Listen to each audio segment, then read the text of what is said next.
Hello friends, स्वागत है हमारे अपने यूट्यूब चैनल ईयर क्लासेस पे। तो फ्रेंड्स, आज हम आरपीएफ कांस्टेबल का सेट 17 कवर करेंगे। ठीक है, सेट 1 से लेकर 16 तक का कवर कर लिया गया है और इसका प्ले लिस्ट भी बना दिया गया है। अगर आप लोग नहीं देखे हैं तो इसका लिंक डिस्क्रिप्शन बॉक्स में दे दिया गया है, जाकर देख लीजिएगा। प्रत्येक सेट में 25 क्वेश्चन लिए हैं, जो कि सभी क्वेश्चन बहुत ही महत्वपूर्ण है। ठीक है, इसमें से प्रीवियस ईयर भी क्वेश्चन उठाए जो कि 2018 और 19 में पूछा हुआ क्वेश्चन से। ठीक है, और याद रखिएगा हमारा प्रतिदिन क्लास शाम 7 बजे शुरू होता है। ठीक है, तो शाम 7 बजे जुड़ना नहीं भूलिएगा। ठीक है, और अगर इसका पीडीएफ हमारा लेना चाहते हैं तो टेलीग्राम ग्रुप ज्वाइन कर लीजिएगा। अगर क्लासेज 7250 के नाम से टेलीग्राम ग्रुप चलता है। तो चलिए वीडियो को शुरू करते हैं, वीडियो का अंत तक वॉच कीजिएगा। तो चलिए वीडियो शुरू करते हैं। फर्स्ट क्वेश्चन क्या करा है?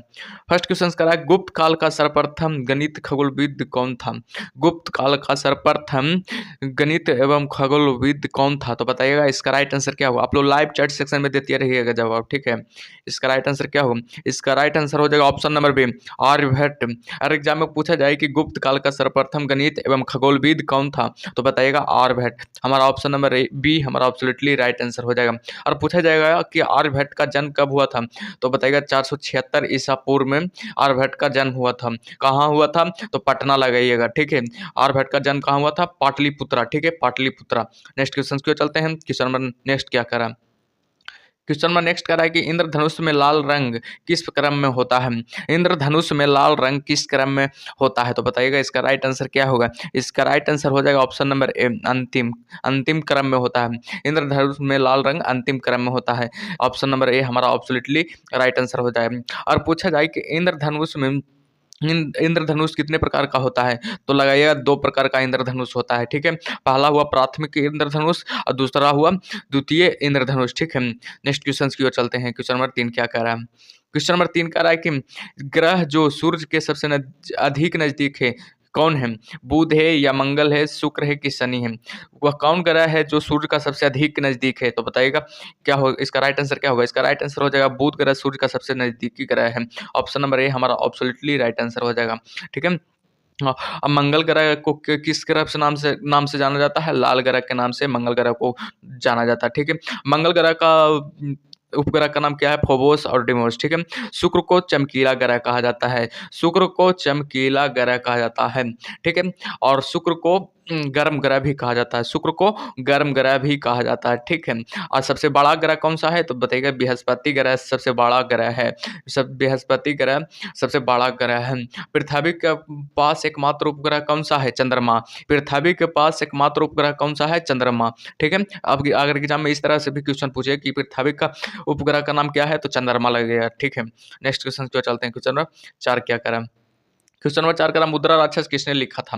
मुद्रा राक्षस किसने लिखा था? तो बताइएगा इसका राइट आंसर क्या होगा। आप लोग लाइव चैट सेक्शन में जरूर जवाब देते रहिएगा। ठीक है, इसका राइट आंसर हो जाएगा विशाखा दत्त मुद्रा राक्षस लिखा था। विशाखा दत्त मुद्रा राक्षस लिखा था। ऑप्शन नंबर बी हमारा राइट आंसर हो जाएगा। कौटिल्य कौची लिखा था? कौटिल्य कौन सी पुस्तक लिखा था? अर्थशास्त्र कौटिल्य के द्वारा लिखा गया था। अर्थशास्त्र कौटिल्य के द्वारा लिखा गया था। ठीक है, कलहन के द्वारा कौन सा पुस्तक लिखा गया था? राजतरंगिणी कलहन के द्वारा लिखा गया था।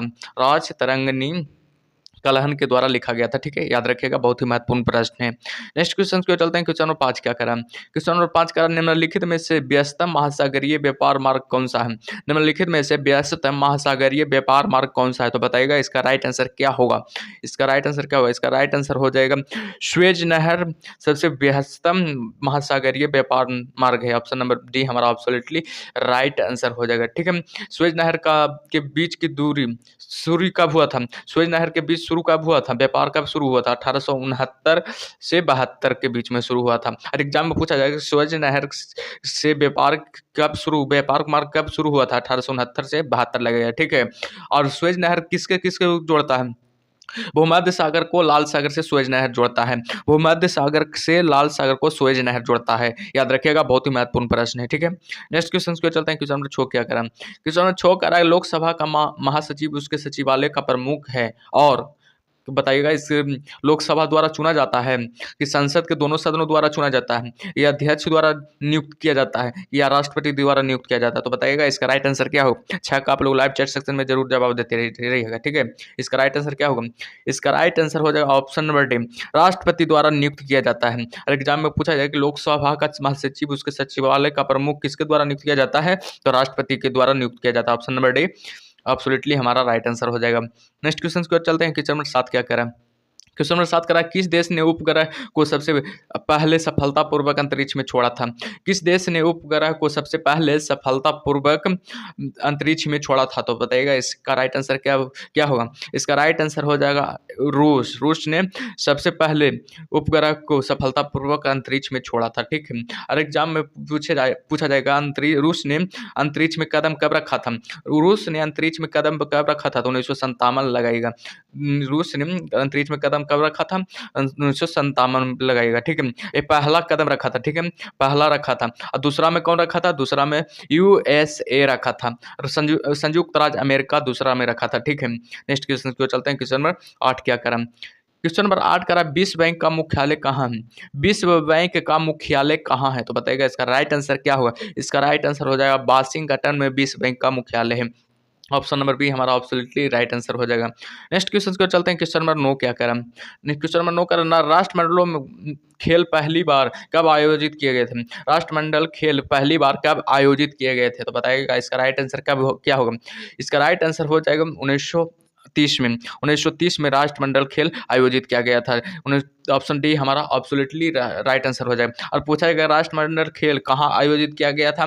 तो बताइएगा हैमिल्टन में सर्वप्रथम राष्ट्रमंडल खेल आयोजित किया गया था। हैमिल्टन में सर्वप्रथम राष्ट्रमंडल खेल आयोजित किया गया था, ठीक है। नेक्स्ट क्वेश्चन को चलते हैं। क्वेश्चन नंबर 10 क्या कह रहा है? मेसॉन कहाँ पाए जाते हैं? मेसॉन कहाँ पाए जाते हैं? तो बताइएगा इसका राइट आंसर क्या होगा? इसका राइट आंसर हो जाएगा अंतरिक्ष के किरणों में मेसॉन पाया जाता है। ऑप्शन नंबर ए हमारा एब्सोल्युटली राइट आंसर हो जाएगा। नेक्स्ट क्वेश्चन की ओर चलते हैं। नेक्स्ट क्वेश्चन क्या कह रहा है?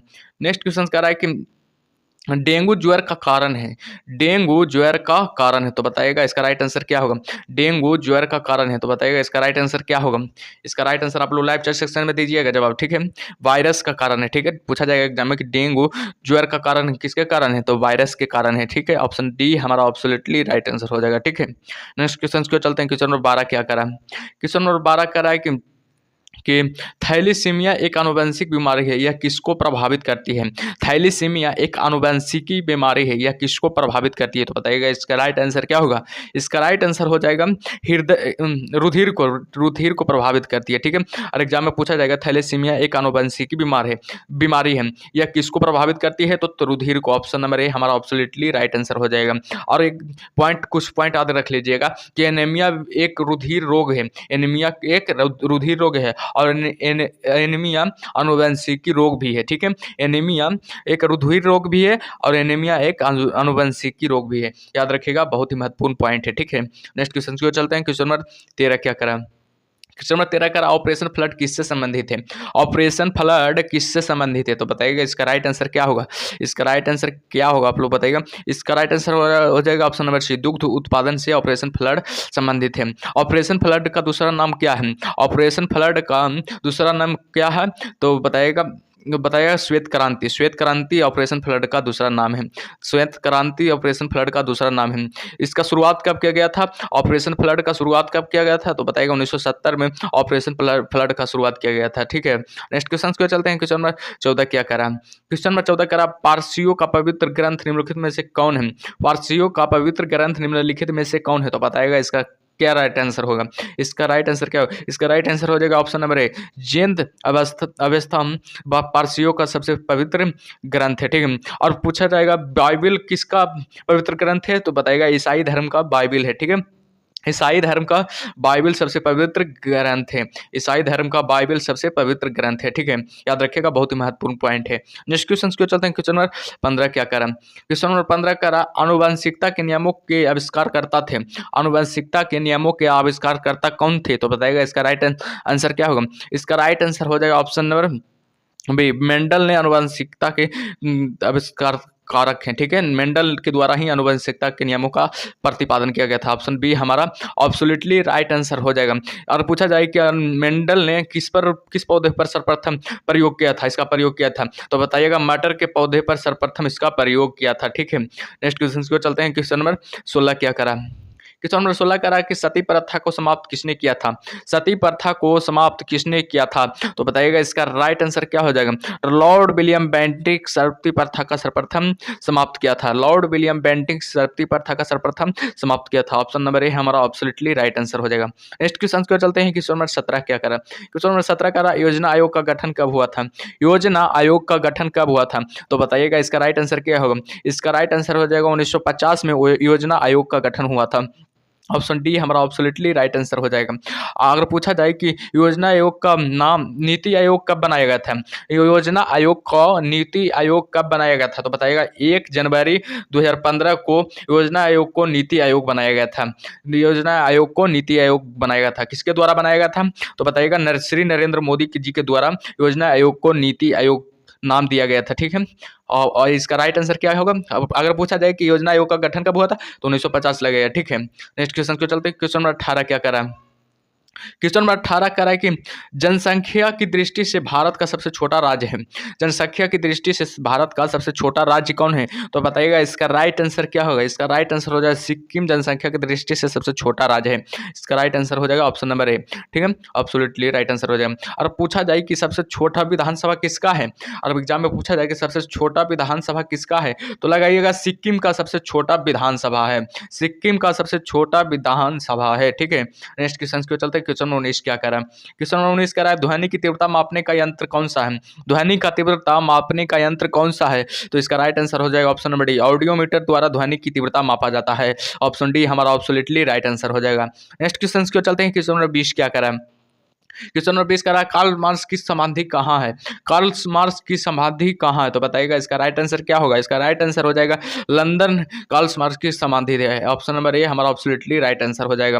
कार्ल मार्क्स कहाँ के निवासी थे, अगर एग्जाम में पूछा जाए कि कार्ल मार्क्स कहाँ के निवासी थे, तो बताइएगा जर्मनी के निवासी थे, कार्ल मार्क्स जर्मनी के निवासी थे, ठीक है।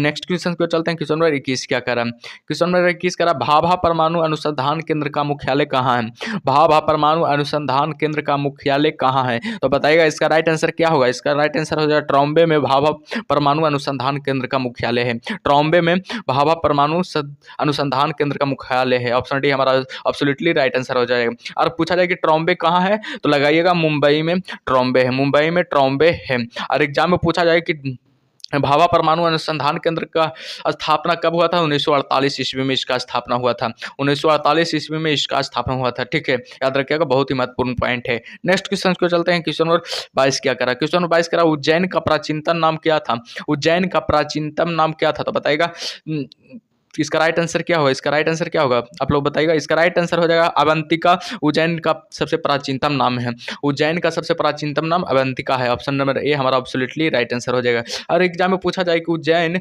किस नदी के किनारे स्थित है, क्षिप्रा नदी के किनारे उज्जैन स्थित है, क्षिप्रा नदी के किनारे उज्जैन स्थित है, ठीक है। उज्जैन क्षिप्रा नदी के किनारे स्थित है। और पूछा जाएगा महाकालेश्वर मंदिर कहाँ स्थित है, तो उज्जैन में ही महाकालेश्वर मंदिर स्थित है, उज्जैन में ही महाकालेश्वर मंदिर स्थित है, ठीक है। नेक्स्ट क्वेश्चन को चलते हैं। क्वेश्चन नंबर 23 क्या करा, क्वेश्चन नंबर 23 कह रहा है कि तारे की दूरी मापने, तारे यहाँ तारे होगा, तारे की दूरी मापने की इकाई क्या कहलाता है, तारे की दूरी मापने की इकाई क्या कहलाता है, तो बताइएगा इसका राइट आंसर क्या होगा। इसका राइट आंसर हो जाएगा प्रकाश वर्ष तारे की दूरी मापने की इकाई कहलाता है।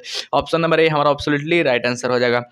नेक्स्ट क्वेश्चन की ओर चलते हैं। क्वेश्चन नंबर 24 क्या करा है, क्वेश्चन नंबर 24 करा लोकसभा के महासचिव की नियुक्ति कौन करता है, लोकसभा के महासचिव की नियुक्ति कौन करता है, तो बताइएगा इसका राइट आंसर क्या होगा। इसका राइट आंसर क्या होगा, आप लोग बताइएगा। लोकसभा के अध्यक्ष ही लोकसभा के महासचिव की नियुक्ति करता है। ऑप्शन नंबर बी हमारा एब्सोल्युटली राइट आंसर हो जाएगा। और एक पॉइंट याद रख लीजिएगा, लोकसभा के सचिवालय भारतीय के किस अनुच्छेद में गठित होती है। अगर एग्जाम में पूछा जाए कि लोकसभा के सचिवालय भारतीय संविधान के किस अनुच्छेद के तहत गठित होती है, तो अनुच्छेद लगाइएगा 58 के तहत, अनुच्छेद 58 के तहत लोकसभा के भारत सचिवालय की सचिवालय की गठित होती है, ठीक है। नेक्स्ट क्वेश्चन की ओर चलते हैं। क्वेश्चन नंबर 25 क्या कह रहा है? क्वेश्चन नंबर 25 कह रहा है कि उच्चतम न्यायालय के न्यायाधीश की किस आयु तक पद पर रहते हैं? उच्चतम न्यायालय के न्यायाधीश किस आयु तक पद पर रहते हैं? तो बताइएगा इसका राइट आंसर क्या होगा? इसका राइट आंसर हो जाएगा 65 वर्ष तक उच्चतम न्यायालय के न्यायाधीश पद पर रहते हैं। ऑप्शन नंबर सी हमारा ऑब्सोल्युटली राइट आंसर हो जाएगा, ठीक है। तो अगर आप लोग हमारा इसका पीडीएफ लेना चाहते हैं तो इसका हमारा टेलीग्राम ग्रुप ज्वाइन कर लीजिएगा। ईगर क्लासेस 7250 के नाम से टेलीग्राम ग्रुप चलता है और इसका लिंक भी दे दिए हैं डिस्क्रिप्शन बॉक्स में, ठीक है।